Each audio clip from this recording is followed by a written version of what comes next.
안녕하세요. 건강한 삶을 위한 신뢰 있는 정보, 오늘도 건강하자 오거나TV입니다. 혹시 암세포는 탄수화물을 좋아한다는 말 들어보셨나요? 비타민C만 맞으면 암이 낫는다는 이야기도요. 과연 이 말들은 다 사실일까요? 오늘 영상에서는 암세포가 진짜로 좋아하는 음식이 무엇인지, 어떤 탄수화물은 먹어도 되는지, 식사 순서와 식사 시간만 바꿔도 암세포 활동을 억제할 수 있는 이유, 비타민C의 정확한 용도와 효과, 그리고 가족 모두가 함께 실천할 수 있는 건강 식단 전략까지 설명드립니다. 단순한 건강 상식이 아닌 과학적인 원리와 실제 임상 경험을 담았습니다. 이 영상을 끝까지 보시면 건강한 식사 습관과 암을 이겨내는 식이요법의 핵심을 정확히 이해하실 수 있습니다. 그리고 좋아요와 구독을 눌러주시면 앞으로도 이런 믿을 수 있는 건강 정보를 꾸준히 받아보실 수 있습니다. 암 환자는 탄수화물을 먹으면 안 된다. 많은 환자들이 진료실에서 이렇게 말합니다. 그래서 밥도 안 먹고 떡도 안 먹고 심지어 과일까지 피합니다. 하지만 그것은 절반의 진실일 뿐입니다. 암세포가 탄수화물을 좋아하는 것은 맞지만 그렇다고 해서 모든 탄수화물을 무조건 피하는 건 정답이 아닙니다. 왜일까요? 암세포는 매우 왕성하게 증식하는 세포입니다. 그러기 위해선 에너지가 필요하죠. 그 에너지의 대부분은 포도당, 즉 탄수화물이 최종적으로 분해된 형태에서 공급됩니다. 탄수화물을 먹으면 결국 포도당이 혈액을 통해 온몸에 공급되고 세포들은 이 포도당을 연료 삼아 움직입니다. 그런데 암세포는 정상세포보다 10배 가까이 많은 포도당을 소비합니다. 그래서 포도당이 들어오면 암세포가 먼저 달려들어 에너지를 빼앗아가죠. 이 원리를 이용한 것이 바로 PET 검사 PET-CT입니다. 병원에서 암을 진단하거나 전이 여부를 확인할 때 흔히 사용하는 검사인데 이 검사에선 포도당 분자에 방사성 동위원소를 붙여서 주사합니다. 그러면 그 포도당이 암세포에 먼저 흡수되기 때문에 영상에서 밝게 나타납니다. 즉, 암세포가 얼마나 포도당을 빨아들이는지 를 시각적으로 보여주는 것입니다. 이렇게 보면 암은 포도당을 좋아한다? 는 말은 분명히 사실입니다. 그렇다면 문제는 암세포도 포도당을 먹고 내 몸의 정상세포도 포도당을 먹는다는 데 있습니다. 이걸 놓치면 탄수화물은 절대 먹으면 안 된다는 극단적 결론에 도달하게 됩니다. 하지만 우리의 뇌세포, 근육세포, 심장세포 역시 포도당 없이는 제대로 기능하지 못합니다. 모든 세포가 에너지를 필요로 하고 포도당은 그 에너지의 핵심입니다. 그렇기 때문에 무조건적인 탄수화물 제한은 오히려 정상세포를 약화시켜 체중이 빠지고 면역력이 떨어지며 치료에 필요한 힘마저 잃게 만듭니다. 중요한 건 어떤 탄수화물이냐입니다. 정제된 탄수화물, 예를 들어 흰쌀밥, 설탕, 떡, 밀가루 음식 등은 혈당을 급격히 올려 암세포가 우선적으로 흡수하게 만듭니다. 반면 섬유질이 풍부한 채소류, 통곡물, 현미 등은 천천히 흡수되며 정상세포가 안정적으로 사용할 수 있는 좋은 탄수화물입니다. 앞서 암세포가 탄수화물을 좋아한다고 말씀드렸습니다. 그렇다면 우리는 어떤 탄수화물을 먹어야 할까요? 중요한 것은 탄수화물 자체가 아니라 탄수화물이 혈당에 미치는 영향입니다. 바로 당지수 글라이세믹 인덱스의 개념입니다. 당지수란 어떤 음식을 섭취했을 때 그 안에 들어있는 탄수화물이 얼마나 빠르게 포도당으로 분해되어 혈당을 올리는지를 나타내는 수치입니다. 이 수치가 높을수록 그 음식은 먹자마자 빠르게 소화되고 흡수되어 혈당이 급격히 올라가게 됩니다. 반대로 당지수가 낮은 음식은 천천히 분해되고 흡수되므로 혈당 상승이 완만합니다. 예를 들어 순수 포도당의 당지수는 기준치인 100입니다. 여기에 가까울수록 나쁜 탄수화물입니다. 흰쌀밥, 흰밀가루, 떡, 설탕이 들어간 가공식품들은 대부분 당지수가 70 이상으로 매우 높은 편입니다.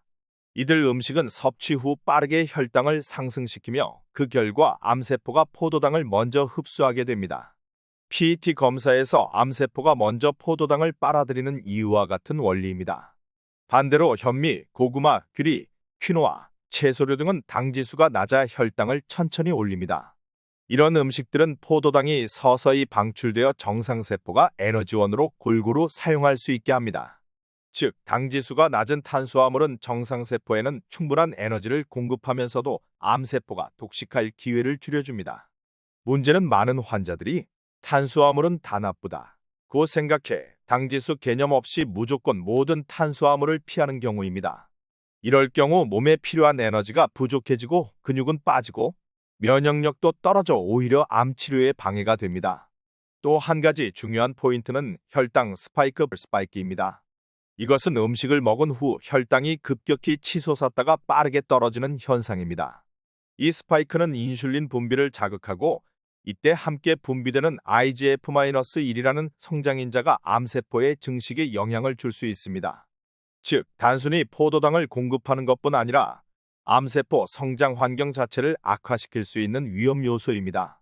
따라서 우리는 단순히 탄수화물을 줄이는 것이 아니라 혈당을 천천히 올리는 탄수화물을 선택하고 식사 순서를 조절하며 혈당이 급격히 오르지 않도록 관리하는 전략이 필요합니다. 이는 암 예방은 물론 암 치료 중인 환자에게도 매우 중요한 식이 원칙입니다. 탄수화물의 종류만큼이나 중요한 것이 있습니다. 바로 언제, 어떤 순서로, 얼마나 자주 먹느냐입니다. 우리가 흔히 간과하는 부분이지만 이 식사 습관은 혈당 조절과 암세포 성장 억제에 직접적인 영향을 줍니다. 첫 번째로 중요한 것은 식사 순서입니다. 대부분의 사람들은 밥을 먼저 먹고 그 다음에 반찬을 먹는 식습관을 갖고 있습니다. 하지만 이 순서는 혈당을 급격히 올릴 수 있습니다. 반대로 채소, 단백질, 지방, 탄수화물 순서로 먹는 것이 혈당 스파이크를 줄이는 데 효과적입니다. 왜냐하면 채소에 포함된 식이섬유가 장에서 포도당의 흡수를 지연시키고 단백질과 지방은 위 배출 속도를 늦춰 혈당의 급상승을 막아주기 때문입니다. 이런 식사 순서는 단순한 권장이 아니라 혈당을 서서히 올리게 하고 암세포가 포도당을 독점하지 못하게 하는 실질적인 전략입니다. 당지수가 높은 음식도 이 순서를 지키면 실제 혈당 반응은 낮게 나타날 수 있습니다. 이를 식사당 혈당 지수 인덱스라고 합니다. 두 번째로 중요한 것은 식사 시간대와 간헐적 단식입니다. 암 환자뿐 아니라 일반인에게도 하루 16시간 금식하고 8시간 안에 두 끼를 먹는 16-8 간헐적 단식법이 건강상 많은 이점을 주는 것으로 알려져 있습니다. 공복 시간이 길어지면 세포 자가포식 아르페지라는 현상이 활성화되어 손상된 세포나 노폐물, 심지어 비정상 세포들을 정리하는 기능이 활발해집니다. 이 자가포식은 암 예방뿐 아니라 암세포의 환경을 억제하는 데에도 효과적이라고 알려져 있습니다. 단식 시간이 늘어나면 인슐린 저항성이 줄고 IGF-1 성장 인자의 수치도 감소하여 암세포의 증식 신호를 약화시키는 데 도움이 됩니다. 실제로 많은 연구에서 식사 횟수를 줄이고 간격을 늘리는 것이 암의 진행을 늦추는 데 도움이 될 수 있다는 결과들이 나오고 있습니다. 다만 암 환자의 경우 체력과 근육 유지가 중요한 만큼 무조건적인 금식보다는 의료진의 조언에 따른 탄력적 간헐적 단식이 필요합니다. 예를 들어 아침을 거르고 점심과 저녁을 먹는 16-8 구조를 택하면서도 저당지수 탄수화물과 충분한 양의 단백질, 섬유소를 챙기는 것이 핵심입니다. 또한 취침 3에서 4시간 전에는 식사를 마쳐야 수면 중 혈당이 안정되고 인슐린 분비도 억제되어 성장인자 IGF-1의 과도한 작용을 피할 수 있습니다. 이는 암세포뿐 아니라 심장질환, 당뇨병, 비만 예방에도 효과적인 습관입니다. 요약하자면 암 환자의 식단에서 무엇을 먹는가 만큼 중요한 것이 언제, 어떻게 먹느냐입니다. 식사 순서를 조절하고 식사 간격을 늘리며 혈당이 천천히 올라가게 설계된 식사 패턴을 만들면 암세포의 에너지원 공급을 차단하면서도 정상세포의 활력을 지킬 수 있는 최선의 전략이 됩니다. 암 환자들 사이에서 가장 많이 언급되는 영양제가 있습니다. 바로 비타민C입니다. 비타민C 맞으면 암이 낫는다? 고용량 비타민C가 항암 효과가 있다. 는 이야기를 듣고 병원을 찾는 환자도 많습니다. 실제로 비타민C는 우리 몸에 꼭 필요한 물질이며 암 치료 중 보조 요법으로도 활용됩니다. 하지만 과도한 기대나 잘못된 사용은 오히려 건강에 해가 될 수 있습니다. 비타민C는 대표적인 항산화 영양소입니다. 체내에서 생기는 활성산소를 중화시켜 세포 손상을 막아주고 면역력을 높이며 염증 반응을 억제하는 데 도움을 줍니다. 그래서 피로 회복, 감기 예방, 상처 치유 등의 효과가 있다는 것이 잘 알려져 있습니다. 이 같은 효능은 일반인뿐 아니라 암 환자에게도 분명 이점이 있습니다. 특히 항암 치료 중 면역력이 떨어지는 시기에 비타민C가 면역 세포를 활성화시켜주는 효과는 과학적으로도 어느 정도 인정되고 있습니다. 그렇다면 과연 비타민C는 암세포를 직접 공격할 수 있을까요? 결론부터 말하면 고용량 비타민C를 정맥 주사로 투여했을 때만 항암 효과가 일부 확인된 바 있습니다. 경구로 섭취한 비타민C는 흡수율이 제한적이어서 혈중 농도를 일정 이상으로 높이기 어렵습니다. 우리 몸은 하루에 2000mg 이상의 비타민C를 먹더라도 대부분 소변으로 배출해버립니다. 반면 정맥 주사로 고용량을 투여하면 일시적으로 혈중 농도가 매우 높아져 암세포에만 선택적으로 스트레스를 유발하고 기능을 억제하는 효과가 보고된 바 있습니다.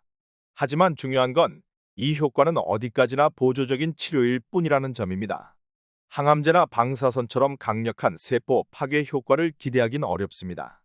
항암제는 암세포와 정상세포를 모두 공격하지만 비타민C는 그 공격력이 약한 대신 정상세포에 큰 해를 끼치지 않고 암세포를 점진적으로 억제하는 성질이 있습니다. 바로 이 점이 매일 장기적으로 사용할 수 있는 항암 보조요법으로 주목받는 이유입니다. 문제는 이 과정을 제대로 이해하지 못하고 비타민C만으로 암을 낫게 하겠다며 항암 치료를 거부하거나 자의적으로 고용량을 주사하거나 복용하는 경우입니다. 이는 매우 위험한 판단입니다. 실제로 고용량 비타민C만을 의존하다가 치료 시기를 놓치고 암이 진행된 후 뒤늦게 병원을 찾는 환자들이 많습니다. 또한 용량에 따라 작용 방식이 완전히 다르다는 점도 꼭 기억해야 합니다. 소량 500에서 2000mg일 때는 항산화 작용, 면역 강화에 도움이 되지만 정맥 고용량 20g 이상일 경우는 오히려 활성산소를 만들어 암세포를 억제하는 프로옥시덴트 작용이 발생합니다. 즉, 비타민C는 저용량에서는 세포를 보호하고 고용량에서는 세포를 공격하는 양날의 검 같은 역할을 합니다. 암 환자가 비타민C를 사용할 땐 왜 복용하는지 목적을 명확히 해야 합니다. 단순 피로 회복이나 면역 증강 목적이라면 소량으로 충분합니다. 하지만 항암 치료 보조요법으로 쓴다면 반드시 의료진의 판단하에 정맥 투여로 일정 용량 이상을 반복적으로 맞아야 효과를 기대할 수 있습니다. 마지막으로 비타민C는 어디까지나 치료제가 아닌 보조제라는 점을 잊지 마셔야 합니다. 항암제를 대체할 수 없고 치료 효과를 극대화하기 위한 수단으로서 올바르게 사용해야만 몸에 진정한 도움이 됩니다. 암 환자들이 식단을 조절하면서 자주 범하는 또 하나의 실수는 단백질을 무조건 많이 먹는 것입니다. 암에 걸렸으니 기운 차려야 한다. 며 삼겹살, 갈비찜, 꼬리곰탕, 불고기를 매일같이 섭취하는 경우도 많습니다. 물론 단백질은 우리 몸을 구성하는 필수 영양소입니다. 하지만 문제는 얼마나 먹느냐보다 어떻게, 어떤 방식으로 먹느냐입니다. 단백질은 몸을 구성하는 벽돌과 같은 역할을 합니다. 하지만 성장기가 지난 성인은 더 이상 많은 벽돌이 필요한 시기가 아닙니다. 매일 소실되는 단백질을 보충해 주는 것으로 충분합니다. 세계보건기구 WHO 기준으로는 성인의 하루 단백질 권장량은 체중 1kg당 0.8에서 1g 정도입니다. 여성은 하루 약 30g, 남성은 약 40에서 50g이면 충분하죠. 그런데 문제는 단백질을 과도하게 섭취하면 남은 단백질이 에너지원으로 사용되기 어렵고 오히려 부패하고 독소로 전환될 수 있다는 것입니다. 단백질은 아미노산으로 쪼개져야 흡수되는데 단시간 내에 과도한 단백질이 들어오면 소화되지 못한 단백질이 장에서 부패하면서 설사, 가스, 장누수 증후군 등을 유발할 수 있습니다. 특히 육류 중심의 단백질은 지방과 함께 섭취되는 경우가 많아 혈관 건강과 대사에 부담을 주기도 합니다. 따라서 단백질 섭취는 동물성보다는 식물성으로 분산하고 양을 과하지 않게 유지하는 것이 중요합니다. 두부, 콩, 견과류, 통곡물 등은 단백질은 물론 식이섬유와 미네랄도 함께 공급해줍니다. 물론 동물성 단백질도 필요한 경우가 있지만 지나친 의존은 건강에 해로울 수 있습니다. 더욱이 오늘 많이 먹었다고 단백질이 내일로 저축되는 것도 아니기 때문에 미리 챙겨 먹는 식은 아무런 도움이 되지 않습니다. 이와 더불어 중요한 개념이 바로 가족 식이요법입니다. 암 환자가 건강한 식단을 유지하려면 혼자만 노력해서는 한계가 있습니다. 가족 모두가 함께 식단을 바꾸고 건강식을 실천해야 지속 가능성이 생깁니다. 실제로 암 환자 보호자나 가족들 역시 고혈압, 당뇨, 비만, 고지혈증 등 다양한 대사질환을 공유하는 경우가 많습니다. 이는 유전적 요인 외에도 생활 습관을 공유하기 때문입니다. 환자 혼자 채소 위주의 식단을 하면서 나머지 가족이 삼겹살, 피자, 라면을 먹는다면 그 식이요법은 오래가지 못합니다. 하지만 온 가족이 함께 소식하고 채식을 늘리고 나쁜 식품을 줄이는 식단으로 바꾸면 보호자들의 건강도 동시에 좋아집니다. 가족력이 아닌 가족 식단력을 바꾸는 것, 그것이 진짜 치유의 시작입니다. 식이요법은 단순한 편식이 되어서는 안 됩니다.